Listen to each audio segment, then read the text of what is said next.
Sabbath school, the heart of the church.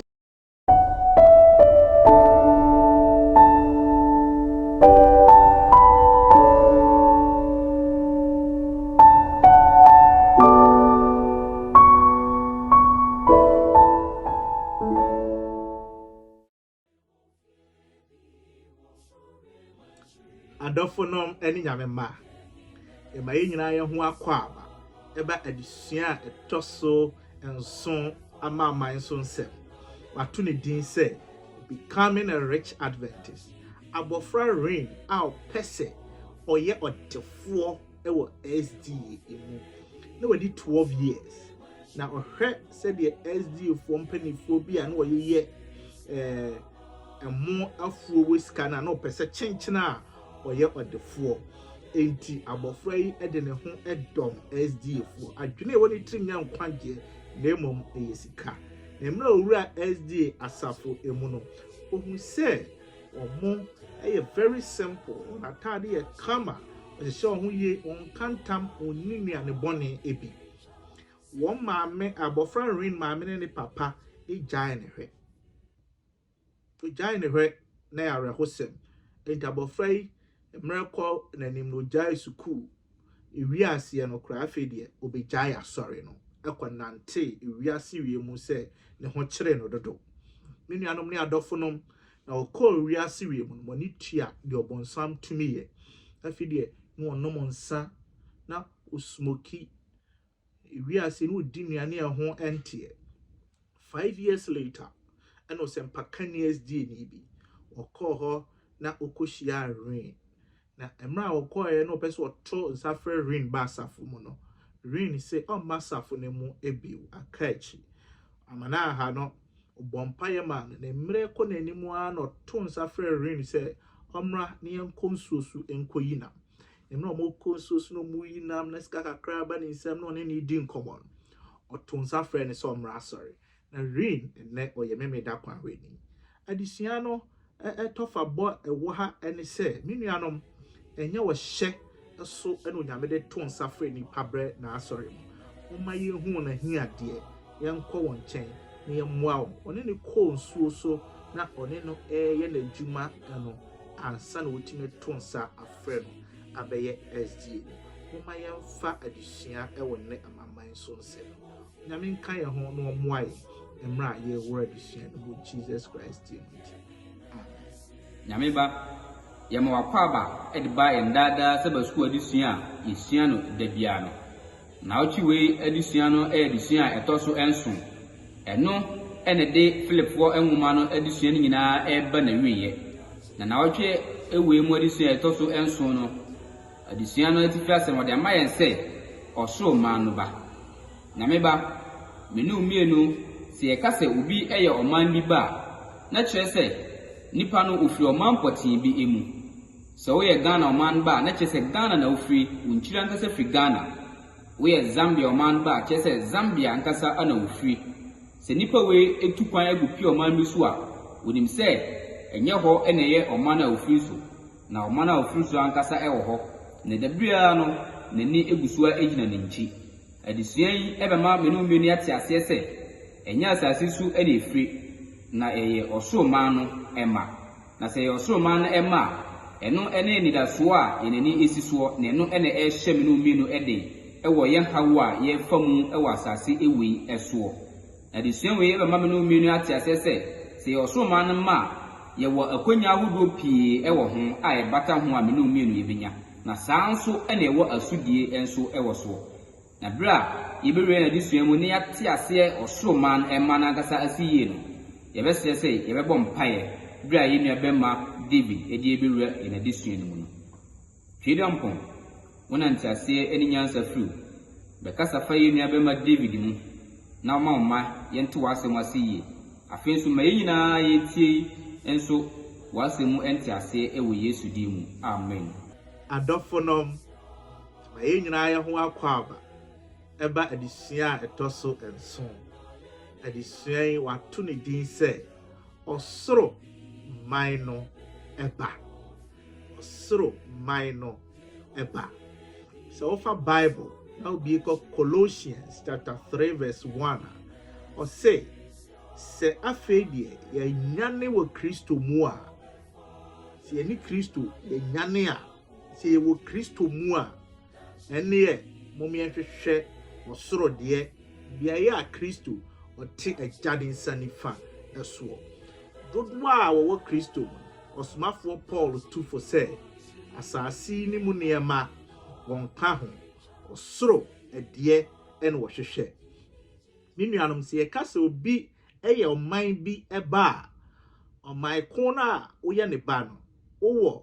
opportunities wowɔ chances wowɔ nneɛma bebree wɔ a wodi ɔman bi te sɛ Germany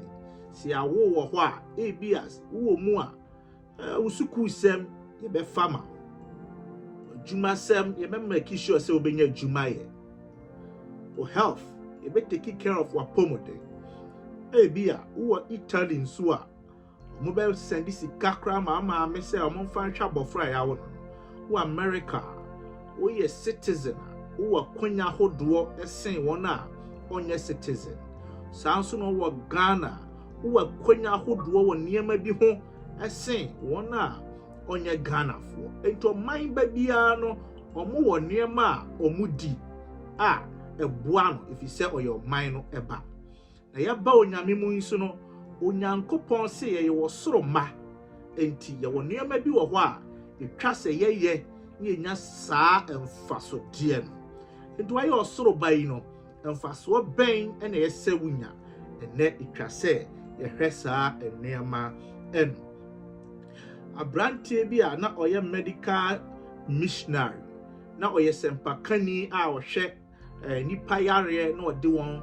ɛnam so na ɔde wɔn abrɛ onyankopɔn na ɔyɛ American ɔkɔ Ethiopia kɔka onyankopɔn asɛm afei deɛ ɔpɛ sɛ ka osi hospital kra wɔ hɔ ɛma wo na Ethiopia foɔ ka kyerɛ saa missionary ne sɛ unya Ethiopian unya ɔman Ethiopia ba untumi ntɔ asase mpo wɔ ha enti doyɛ ne sɛ ojɛ mu sɛ ɔnya America ne bi enti o deny American citizenship ɔne ɔman America ɛto nkwanta ɛpae na ɔbɛyɛ Ethiopia ni sɛ bɛyɛ a obetumi aboa onyamedwuma no me nuanom bibi sɛ nɛnɛ yɛbɛsua sɛ yɛbɛyɛ heaven ne man ɛmai no etwa sɛ yɛgyae nneɛma bi a ɛsombo ɛwɔ asase yi mu emu na yɛtumi sɔ soro deɛ no mu ɛyie ɛnɛ ɛno na yɛka ho asɛm sɛ ɔfa Bible a already Yesu Kristo mmerɛ bi ka kyerɛ nipa bi a ɛde coins ɛbɛsɔ ne hwɛ sɛ momfa Kaiser ana Caesar deɛ ma no na momfa onyame deɛ ma no kyɛ sɛ wɔ asase so ne emu nneɛma ɛne ɛwɔ onyame nso ne ne nneɛma ɛwɔ hɔ yɛmmɔnwura homeda adesua no emu homeda adesua ne sɛ Paul pɛn so no na nneɛma bebree ɛnyɛ a ɛrekɔ so na ama ɔmanfoɔ no enya onyame mu asomdwie enti Paul ɛde Philippi nwoma ne nyinaa ɛba awieyɛ nti yɛhwɛ ɛnɛ Philippians chapter 3 and chapter 4 ne yɛwie Philippi nwoma no na Paul ɛbɛma ɔmo ate aseɛ sɛ wɔha wɔn ho efi sɛ onim oniko a wɔyɛ wɔtwe wɔn adwene asi so sɛ wɔyɛ wɔ soro man no ɛba na sɛ wɔhwɛ ho akadeɛ bi a obenya wɔ soro citizenship no mfasodeɛ mebree wɔ asase so ɛno na aboa no a otu nanamo ɛyie enti Paul ɛtoa so sɛ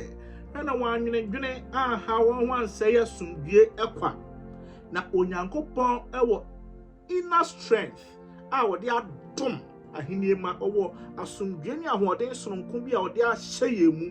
aka sɛ yɛmɛnante ɔsoro ahenie ma no nhyehyɛeɛ so na saa ahoɔden no ada n'adiyie homeda no adesua ne saa me ɛte aseɛ sɛ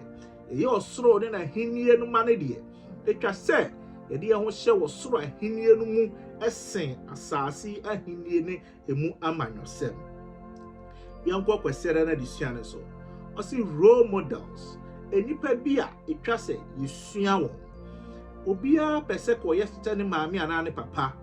onyini kɔ n'anim na ɔpɛ sɛ afei de ɔbɛyɛ engineer ɔbɛyɛ medical doctor ɔbɛyɛ teacher ni bi ɔkɔ n'anim pa afei de ɔbɛhu deɛ ɔpɛ sɛ ɔyɛ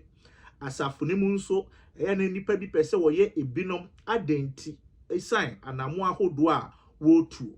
nanso yan wiase wie mu de dodo a ya na nipa mebretai sua won nipa a ohyeche na wachia no konachi na odi nika to ne to onipa nonom saa yi no omo na ewiase wie myebu omo se aso mani ate aso mo wa hoden Paul say saa ne ma ni nyina no na ekokoso but omo wana adwene eba role model omo wana adwene ba nipa ba ko a etwase wo hwe no so ono ne ye na Awurade Yesu Kristo ono nkuto ne ebetimi ahwe no asua no eyesi ese ye pese ye ahenie ne ma obi opese okọ heaven ni bia no etwase wo hwe Kristo efso ono ne ba asase so obu bra pa o san ekọ soro etu pese ye osoro ahenie ne ma woni obi a pese o hwe no age Awurade Yesu Kristo na odi nipa bi eba be bata asemie ho ono ofre on say enemies of the cross of Christ enipa o say ansese ye hwe won eya trofo nkyerɛkyerɛfo mo ye asemia no ho atamfo amodi ansese ye hwe won adenti no ye asemia no ho atamfo ebi se wodwene de bɛkɔ won yam nko a na afedo de mpapa mu eba asafo no emu wo ye church treasurer na wo fa onyame sika wo ye osofo na wo fa onyame sika wo the politics we ni post bi wo nyame conferences ahodo mu a Paul de wototo say nipa o say wo untumi nyina be ya Kristo gina ense se ye ma ye ba bi kura hwewu esuan de biada onyame ma ya hoɔden na ye ntumi hwe Kristo ensuan no if say ye pese ye kɔ soro ahenie no emu ye hwe dwada de suan no say stand fast in the Lord ye nyina yie e wo twedi ampon onyame emu osomafo Paul tu on for say so pese ogina yie o say for our citizenship is in heaven from which we also eagerly wait for the Savior, the Lord Jesus Christ, who will transform our lowly body that it may be conformed to his glorious body, according to the working by which is able even to subdue all things to himself. Osmafo Paul say, "Edon edi echire no, Onyankopon already Jesus Christo ebesesa ye nipaduari, eno ena nipaduari sachira o hwimie akọ osoro ahemani mu enti ye wani daso bi a wei ne ni daso a etra owuo de osomafo Paul nyo no kwa ne kan bi Job nso kan bi se don edi akire no honam foforo mu mehu megefo Paul sa twere koma Korinto asafo no se entem so empofiri mu ye nyina ye na ye besachira ye behu ye ngefo 1 Corinthians 15:51 to 54 adofo no wei eni ye enidaso a etwa owu a one ne wotamfo a otwa to ebeyi na firi ho ebeka so owu wano oye awoi owu owu boye onyankopon adi ne sunkunim dada eniama wei nene onyankopon se ahinie ne ma no ya nwene ho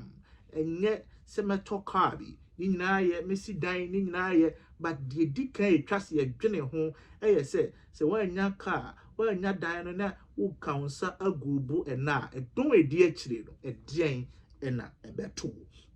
edisuan no bo abrante bi a na efe ne Luciferi ne theory bi a na wo ka se Christopher enkwagye o mo de hyehye won ho na ye osoro nti ena ode nkwagye hyehye won ho but enye saa na tie enkwagye egina ho pintin a enye soro nti na ehwehwe akiri kwan eye nigi a ye de hwehwe nkwagye akiri kwan ti na enipa bi kura bu ni se isuru ade eye adepa mo me hwehwe akiri kwan yi mini adofo mesra woni diem se subscribe to your channel we fa message no ema obi foforo bia obi beti nsemi bi one line bi ewom emema na sesa na adwene wo Nyankopon ho ebetumi de na pue heaven dachi bi obechia wo se message na edru me nchen no ene ma me sha asese me bobra pa na me dum monti me nsu me pue heaven ha ebi ebnada ne say rejoice in the Lord always mumma moni nye wo Awurade mu da enye brebi eni brebi enye ti say ye Awurade adidi nkwa na wani je odo didi nkwa na ani je ebi a naming ceremony wedding ceremony enye sa no ma na yese mo ani je da wo nyame mu no mumma moni nye na say ani je osmafo Paul kan ho asemi ne say wo hurihuri na sefo wa sorry dem wudi ni die ma wo nyame but ani je a wo kan ho asemi eye internal peace asumdue a etre nipa akoma mu se unu obi eni asem na wo do afoforo no ne anigye a osomafo Paul ka ho asemi na Peter enso si so say or say cast all your worries and anxieties on the Lord because he cares for you. Fa wo da dwene ne wo haw nyina to onyame so efi say o dwene wo se wonim se twedi ampo onyame dwene wo ho wote ho yi no school apese o ko se onyame adi kan adwene ho ama wo a ema wa koma etoyem eka bi a wo di se onyame dwene sa eka no ho a onyame anema nyina ya ne dia dwene sa aka no ho a wa koma toyem to osmafo Paul say onyame owo ewiase ahoɔden ne tumi nyina se wa ma edi mato afiase a wonim die oye ema makoma etomiyem nnuanom wiase mu adwendwen ne wo haw nyina no onyankopɔn enam Paul so tuamfo se ye de ba nanimu a ye nanase mpo ewom se ye prayer request ye kosere de yenso ye nanase efi se wadwene ho a obeye amaye we ne de Paul ka se mo hu saa nneema we nyina ene emi nuanom ne adofo moma mo aninye daa wo nyame mu se wo ti ase se onyame adi bonsam ne nnwuma so nkunim dadade a ene etwa se wani gida e o twedi ampon onyame mu ukwadara di siane se think on these things se o bibia etwa se wo dwene ho a dwene saa nneema we obi a opeso ye o man heaven ba no on hase en dwene saa nneema we ho na den na Paul ka saa nneema no o say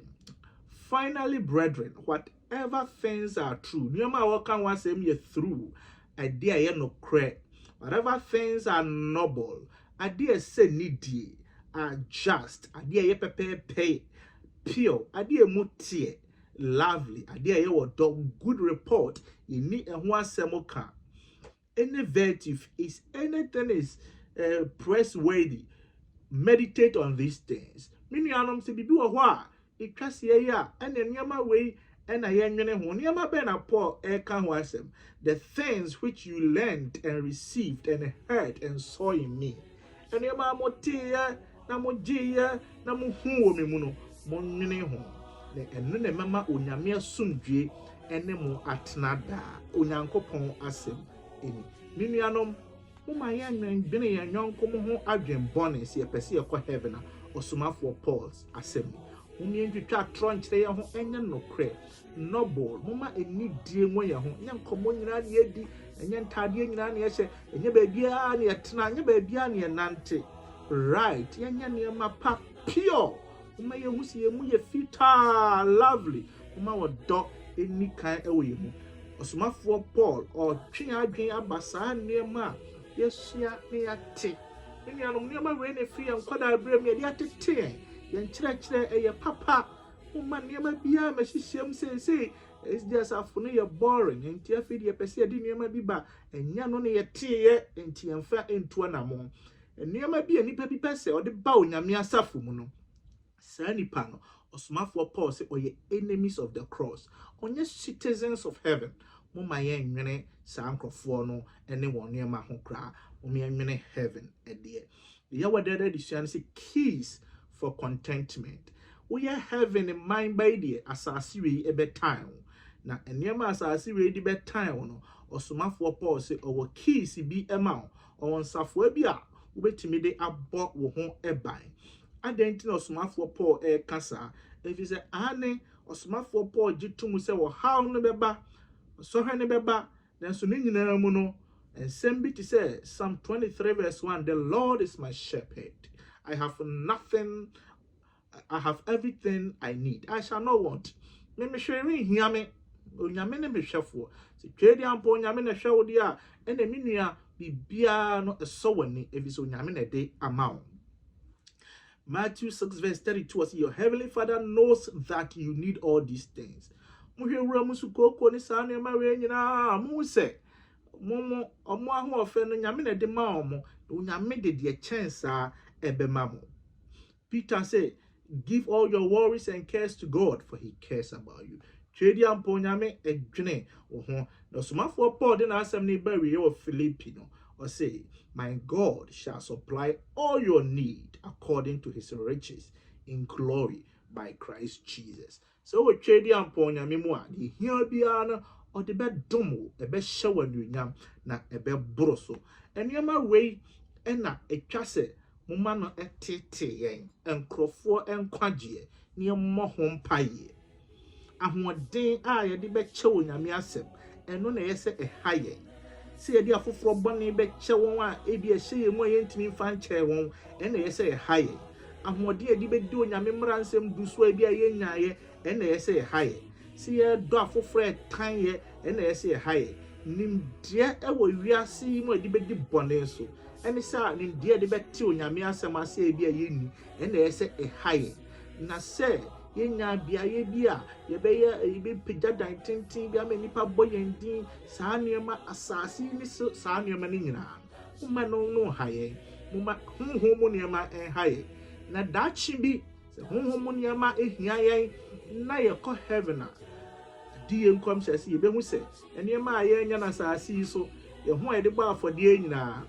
ayade kɛseɛ bi ɛne invest in ade kɛseɛ bi ɛne prayer ena yesa ekae osoro ene yemfie the honey twase ye emu oman efuo osoro wone hyehyeye na eno ne twase yidi so eno ne yabobɔ so yi si edidi saa nneɛma no so a ebenya hoɔden bi wasase so ade beto yɛn bia yɛni begye daa wɔ nyame